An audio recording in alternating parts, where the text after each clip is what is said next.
Hey guys, I'm Glenn from Glenn Prince Tech, and today I'm going to be taking a look at this 6-year-old Samsung Galaxy Note 4 to see if it's still worth using in 2020.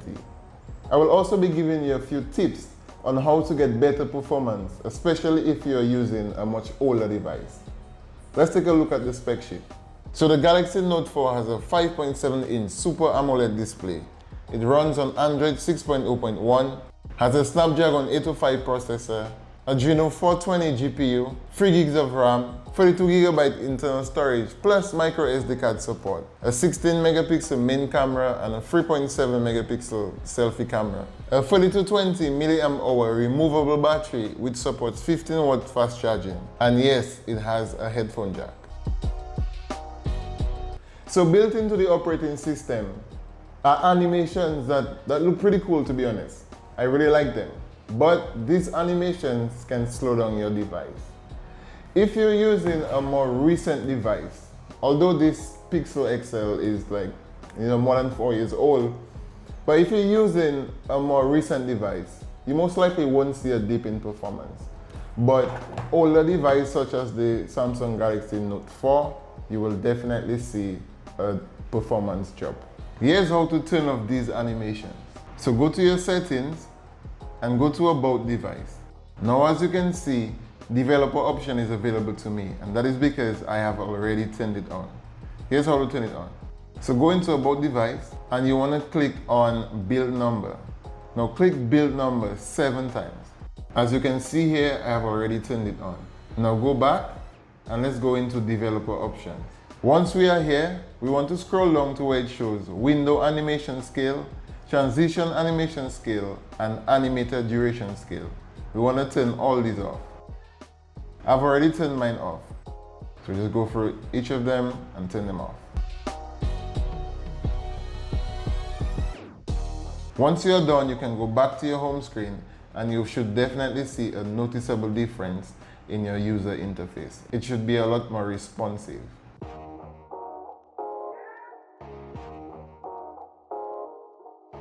So this phone is the last of the Galaxy Note line to have a removable battery. Once the plastic back is removed, you get access to the battery, memory card slot, and SIM card tray. What I love about having a removable battery is being able to carry a couple extra batteries on long road trips and not having to worry about charging my phone. So the 16 megapixel main camera on this phone is still quite capable in 2020. You can get some pretty decent photos and videos with it. Recording moving objects is also no problem. Here's a video of me challenging Manchester United's legend, Dwight York, to a head juggling contest. This video was filmed using my Galaxy Note 4. As you can see, even with us moving around, the autofocus worked perfectly to keep us focused in frame. Another useful tip is to make use of color correction and color grading when editing. I use the color correction tool in Filmora 9 to make adjustments to my videos.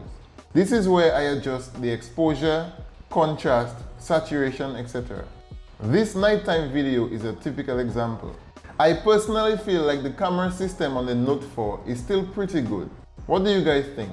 Let me know in the comment section. So as you can see, the front facing camera it's not the best, but it's not bad. Now I mentioned earlier that this phone has a 5.7-inch display and it also has Adreno's 420 graphics. This makes for a really good gaming experience. I played Need for Speed Most Wanted on this device and I had to remind myself that this is a 6-year-old phone. Now before you guys come for me, I know Most Wanted isn't the most graphically demanding game out there, but to be able to still get such smooth gameplay from the Note 4 is quite commendable. One of the areas where you may experience lag is when opening up apps. After all, the Snapdragon 805 was released many moons ago. When I got this phone, I used the S Pen for pretty much everything.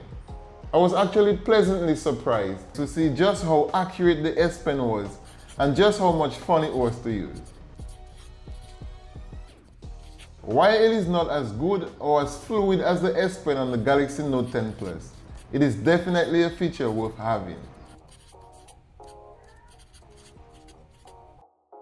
So do I believe that the Samsung Galaxy Note 4 is still worth using in 2020? I will have to say yes. I know not too long ago, while comparing it to the Note 10 Plus, I said that it wasn't worth it anymore. But since then, I have removed unwanted apps, I have turned off all animations, and it has made for a much better user experience.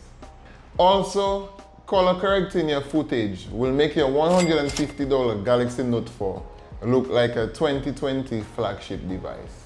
I hope you found this video to be helpful. I would really appreciate if you could hit that like button and subscribe to my channel for more weekly tech videos. As always, thanks so much for watching, and I'll see you next time. Peace!